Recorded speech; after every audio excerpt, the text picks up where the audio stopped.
2, 3.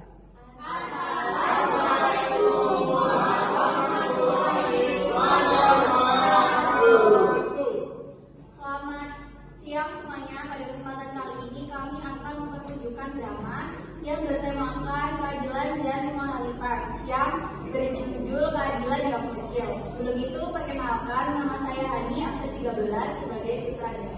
Saya Sabita, absen 34 sebagai penata rias. Saya Anissa, absen 4 sebagai produser. Saya Yaudi, absen 22 sebagai busana. Saya Sabita, absen 27 sebagai narator. Saya Olivia, nomor absen 20 sebagai tokoh Cika. Saya Rara, disini saya sebagai penata panggung. Saya Jata Bella, absen 8 sebagai tata busana. Saya Raga Nadia, absen 26 sebagai tokoh Busari. Saya Iqbal dari sebagai kamera. Saya Saudara Gibran sebagai tokoh pasca serta tokoh bocah. Saya Baris absen 18 sebagai Pak Gono. Saya Pistoro absen 9 sebagai tokoh. Saya Gabriel Widiara Kaprakaso, absen 11 sebagai lighting. Saya Alvito Praja, absen 3 sebagai kameramen. Saya Berkasa absen 6 sebagai tokoh bagus. Saya Wali Kabar Bagian absen 24 sebagai tokoh belakang.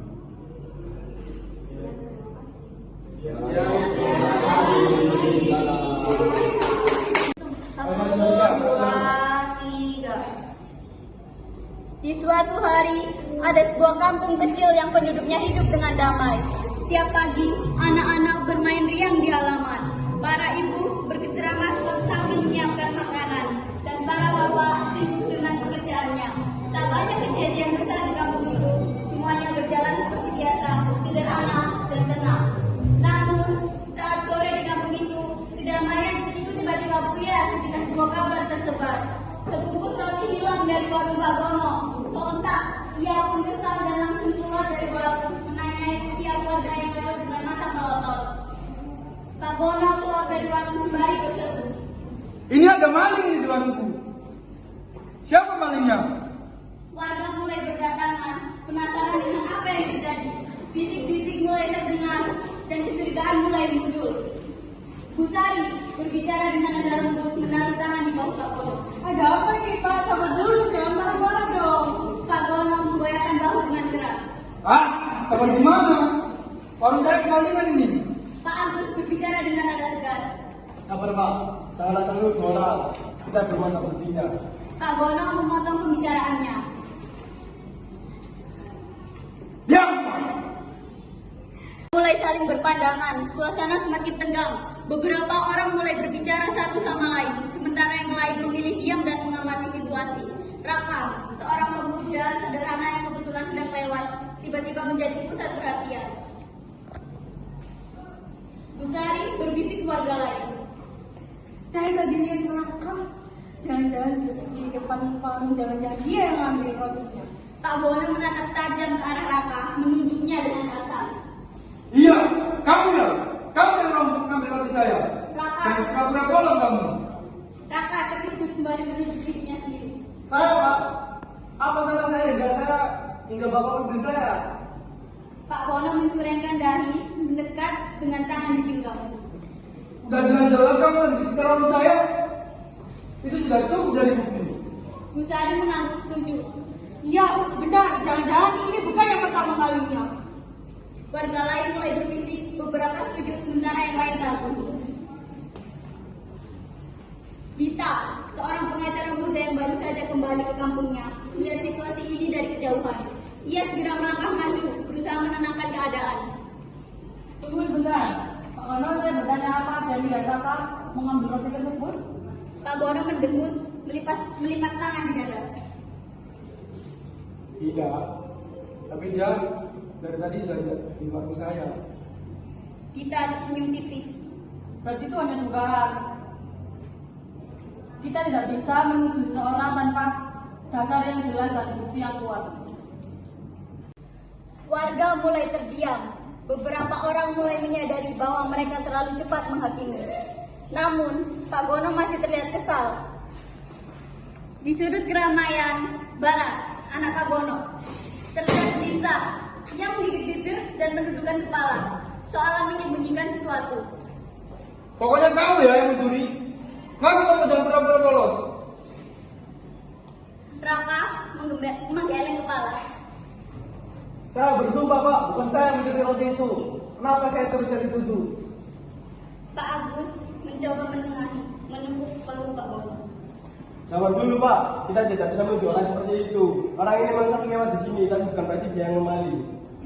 Bu Sari masih bersikeras, melipat tangan di dada. Tapi dia nggak bisa membuktikan kalau dia tidak bersalah. Gita menghela nafas menatap Bu Sari. Bu, bukan Raka yang harus membuktikan dia tidak bersalah, tapi kita yang harusnya membuktikan tuduhan kita.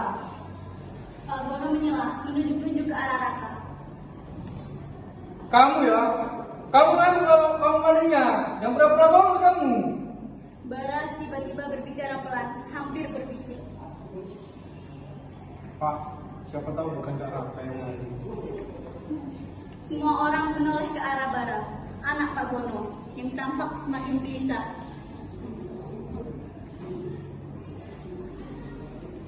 Semua orang menoleh ke arah Bara, anak Pak Gono, yang tampak semakin gelisah.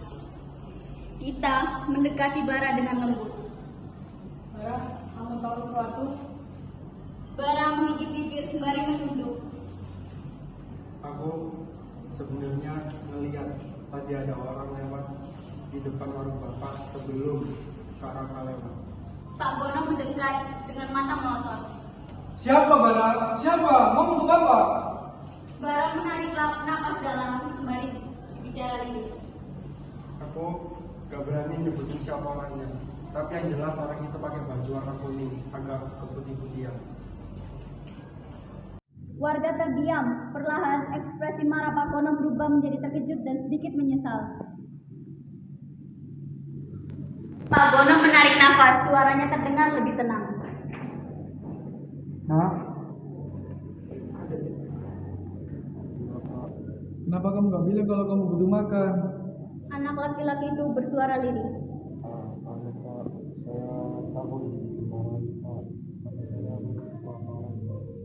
Gita tersenyum lembut menatap Pak Gono. Pak, ini bukan soal kehilangan perilaku, tapi soal bagaimana kita bisa hidup dengan orang lain. Pak Gono menghela nafas, menepuk bahu anak itu. Nah, lain kali kalau kamu lapar, minta ke Bapak ya. Jangan mencuri, ya. Anak laki-laki itu terkejut, matanya berkaca-kaca. Iya Pak, saya minta maaf Pak.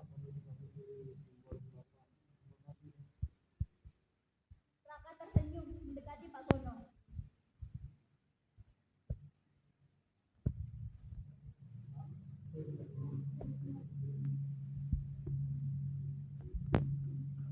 Pak Gono menatap Raka dengan sedikit canggung sembari menggaruk kepalanya. Raka, Pak Gono minta maaf ya.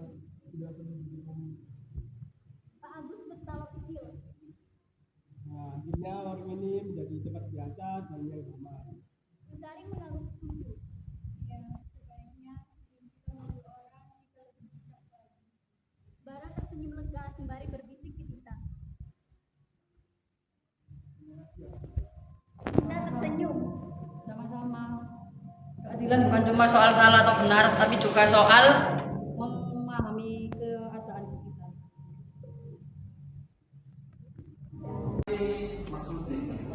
Warga kembali ke aktivitas masing-masing. Pak Gono membawa anak laki-laki itu masuk ke warung untuk diberi makan. Raka tersenyum dan berjalan pergi. Kampung kecil itu kembali tenang dengan pelajaran berharga bagi semua, bahwa keadilan dan moralitas harus berjalan berdampingan dengan empati.